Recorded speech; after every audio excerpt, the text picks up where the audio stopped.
নমস্কাৰ, এটা ডাঙৰ খবৰ। কিমান ধুৰন্ধৰ আছিল জুবিন গাৰ্গৰ মেনেজাৰ সিদ্ধাৰ্থ শৰ্মা। সিদ্ধাৰ্থ শৰ্মাৰ আন এক কলা অধ্যায় এতিয়া পোহৰলৈ আহিছে। এবাৰ কণ্ঠশিল্পী বিপুল চেতিয়া ফুকনে পোহৰলৈ আনিছে সিদ্ধাৰ্থ শৰ্মাৰ আন এক কুকীৰ্তি।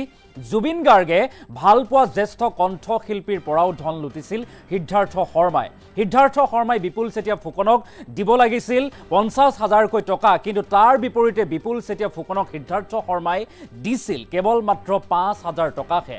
আৰু এইগৰাকী জ্যেষ্ঠ শিল্পী কণ্ঠশিল্পী বিপুল চেতিয়া ফুকনে এতিয়া বিস্ফোৰণ ঘটাইছে, অৰ্থাৎ আন এক বিস্ফোৰক কুকীৰ্তি ফাদিল কৰিছে সিদ্ধাৰ্থ শৰ্মাৰ। এটা ডাঙৰ খবৰ আমি এই মুহূৰ্তত লৈ আহিছোঁ যে পোহৰলৈ আহিছে সিদ্ধাৰ্থ শৰ্মাৰ আন এক কলা অধ্যায়। আন এক কলা অধ্যায় বা কুকীৰ্তি এতিয়া ফাদিল হৈছে জুবিন গাৰ্গৰ মেনেজাৰ সিদ্ধাৰ্থ শৰ্মাৰ। এবাৰ কণ্ঠশিল্পী বিপুল চেতিয়া ফুকনে পোহৰলৈ আনিছে সিদ্ধাৰ্থ শৰ্মাৰ কুকীৰ্তি। জুবিন গাৰ্গে ভালপোৱা জ্যেষ্ঠ কণ্ঠশিল্পীৰ পৰাও ধন লুটিছিল এইগৰাকী ধুৰন্ধৰ সিদ্ধাৰ্থ শৰ্মাই। জ্যেষ্ঠ কণ্ঠশিল্পী বিপুল চেতিয়া ফুকনক জুবিন গাৰ্গে দিছিল 20টাকৈ অনুষ্ঠান, আৰু প্ৰতিটো অনুষ্ঠানৰ নামত 50,000 টকাকৈ বন্দোবস্ত কৰি দিছিল জুবিন গাৰ্গে। 50,000কৈ টকাৰ বন্দোবস্ত কৰি দিছিল, কিন্তু মেনেজাৰ সিদ্ধাৰ্থ শৰ্মাই মাত্ৰ 5,000কৈহে টকা দিছিল বিপুল চেতিয়া ফুকনক। সিদ্ধাৰ্থ শৰ্মাৰ দানৱ আখ্যা, সিদ্ধাৰ্থ শৰ্মাক দানৱ আখ্যা কণ্ঠশিল্পী বিপুল চেতিয়া ফুকনৰ। জ্যেষ্ঠ শিল্পীগৰাকীয়ে এনেদৰে এতিয়া দানৱ আখ্যা দিছে সিদ্ধাৰ্থ শৰ্মাক। এটাৰ পিছত আন এটা কলা অধ্যায় এতিয়া সিদ্ধাৰ্থ শৰ্মাৰ পোহৰলৈ আহিছে। সিদ্ধাৰ্থ শৰ্মাৰ আন এক কুকীৰ্তি এতিয়া ফাদিল কৰিছে বিপুল চেতিয়া ফুকনে। জুবিন গাৰ্গে ভালপোৱা, জুবিন গাৰ্গে সন্মান কৰা জ্যেষ্ঠ কণ্ঠশিল্পী বিপুল চেতিয়া ফুকনকো প্ৰতাৰণা কৰিছিল মেনেজাৰ সিদ্ধাৰ্থ শৰ্মাই। জ্যেষ্ঠ কণ্ঠশিল্পীগৰাকীক জুবিন গাৰ্গে 20টাকৈ অনুষ্ঠানৰ বন্দোবস্ত কৰি দিছিল, আৰু প্ৰত্যেকটো অনুষ্ঠানৰ বাবদ 50,000কৈ টকাকৈ বা 50,000 টকাত চুক্তিবদ্ধ কৰি দিছিল, কিন্তু মেনেজাৰ সিদ্ধাৰ্থ শৰ্মাই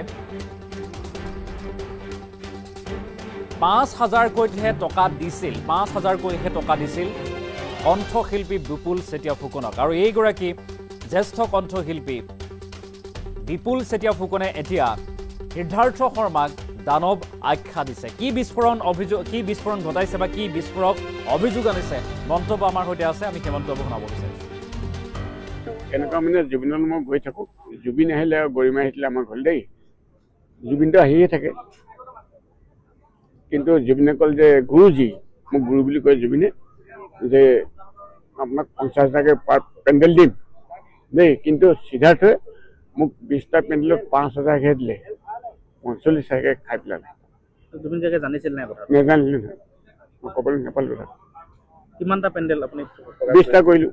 20টা 50,000 ঠাইত আপোনাক 5,000 দিলে। বাকী পইচা নিদিলে। সেইটো কৈ থাকোঁ, সিহঁতক কুকুৰ সেইটো কৈ থাকক, মই কবলটো খাতি নকৰোঁ। আৰু সেইকেইটা হ'ল দানৱ, মানৱ নহয়, দানৱহে। নৰহত্যা মহাপাপ, হত্যা কৰিছে। গতিকে সিহঁতক মই আমাৰ চৰকাৰ আৰু প্ৰশাসনক এটাই অনুৰোধ জনাইছোঁ, দোষীক সাব্যস্ত কৰিলে ভাল দণ্ড এটা দিব লাগে। দণ্ডটো এটাই বিচাৰোঁ, মৃত্যু দণ্ড দিলে জুবিনে শান্তি পাব। এনেকুৱা মানে জুবিনৰ মই গৈ থাকোঁ, জুবিন আহিলে আৰু গৰিমা আহিলে আমাৰ ঘৰলৈ দেই, জুবিনটো আহিয়ে থাকে। কিন্তু জুবিনে ক'ল যে গুৰুজী, মোক গুৰু বুলি কয় জুবিনে, যে আপোনাক 50,000কৈ পাৰ পেণ্ডেল দিম দেই, কিন্তু সিদ্ধাৰ্থই মোক 20টা পেণ্ডেলত 5,000হে দিলে, 45,000কৈ খাই পেলালে। জুবিন গাৰ্গে জানিছিল নাই কথা? নাজানিলোঁ নহয়, মই ক'বলৈ নাপালোঁ কথা। কিমানটা পেণ্ডেল আপুনি? 20টা কৰিলোঁ। 20টা 50,000 ঠাইত আপোনাক 5,000 দিলে। বাকী পইচা নিদিলে।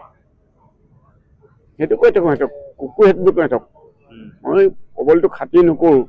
আৰু সেইকেইটা হ'ল দানৱ, মানৱ নহয়, দানৱহে। নৰহত্যা মহাপাপ, হত্যা কৰিছে। গতিকে সিহঁতক মই আমাৰ চৰকাৰ আৰু প্ৰশাসনক এটাই অনুৰোধ জনাইছোঁ, দোষীক সাব্যস্ত কৰিলে ভাল দণ্ড এটা দিব লাগে। দণ্ডটো এটাই বিচাৰোঁ, মৃত্যু দণ্ড দিলে জুবিনে শান্তি পাব। এনেকুৱা মানে জুবিনৰ মই গৈ থাকোঁ, জুবিন আহিলে আৰু গৰিমা আহিলে আমাৰ ঘৰলৈ দেই, জুবিনটো আহিয়ে থাকে। কিন্তু জুবিনে ক'ল যে গুৰুজী, মোক গুৰু বুলি কয় জুবিনে, যে আপোনাক 50,000কে পাৰ পেণ্ডেল দিম দেই, কিন্তু সিদ্ধাৰ্থই মোক 20টা পেণ্ডেলত 5,000কে দিলে, 45,000কে খাই পেলালে। জুবিন গাৰ্গে জানিছিল নাই কথা? নেজানিলোঁ নহয়, মই ক'বলৈ নাপালোঁ। কিমানটা পেণ্ডেল আপুনি? 20টা কৰিলোঁ। 20টা 50,000 ঠাইত আপোনাক 5,000কে দিলে। 5,000কে দিলে। বাকী পইচা নিদিলে। সেইটো কৈ থাকোঁ সিহঁতক, কুকুৰ সেইটো কৈ থাকক। মই কবলটো খাতি নকৰোঁ, আৰু সেইকেইটা হ'ল দানৱ, মানৱ নহয়। দানৱহে, নৰহত্যা মহাপাপ হত্যা কৰিছে। গতিকে সিহঁতক মই আমাৰ চৰকাৰ আৰু প্ৰশাসনক এটাই অনুৰোধ জনাইছোঁ, দোষীক সাব্যস্ত কৰিলে ভাল দণ্ড এটা দিব লাগে। দণ্ডটো এটাই বিচাৰোঁ, মৃত্যু দণ্ড দিলে জুবিনেই শান্তি পাব। এনেকুৱা মানে জুবিনত মই গৈ থাকোঁ, জুবিন আহিলে আৰু গৰিমা আহিলে আমাৰ ঘৰলৈ দেই, জুবিনটো আহিয়ে থাকে।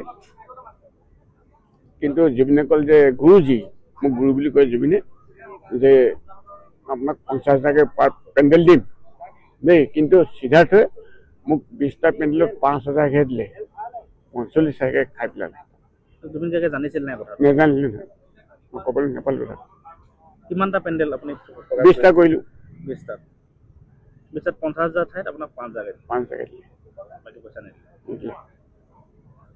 সেইটো কৈ থাকোঁ সিহঁতক, কুকুৰ সেইটো কৈ থাকক। মই কবলটো খাতি নকৰোঁ, আৰু সেইকেইটা হ'ল দানৱ, মানৱ নহয়। দানৱহে, নৰহত্যা মহাপাপ হত্যা কৰিছে। গতিকে সিহঁতক মই আমাৰ চৰকাৰ আৰু প্ৰশাসনক এটাই অনুৰোধ জনাইছোঁ, দোষীক সাব্যস্ত কৰিলে ভাল দণ্ড এটা দিব লাগে। দণ্ডটো এটাই বিচাৰোঁ, মৃত্যু দণ্ড দিলে জুবিনেই শান্তি পাব।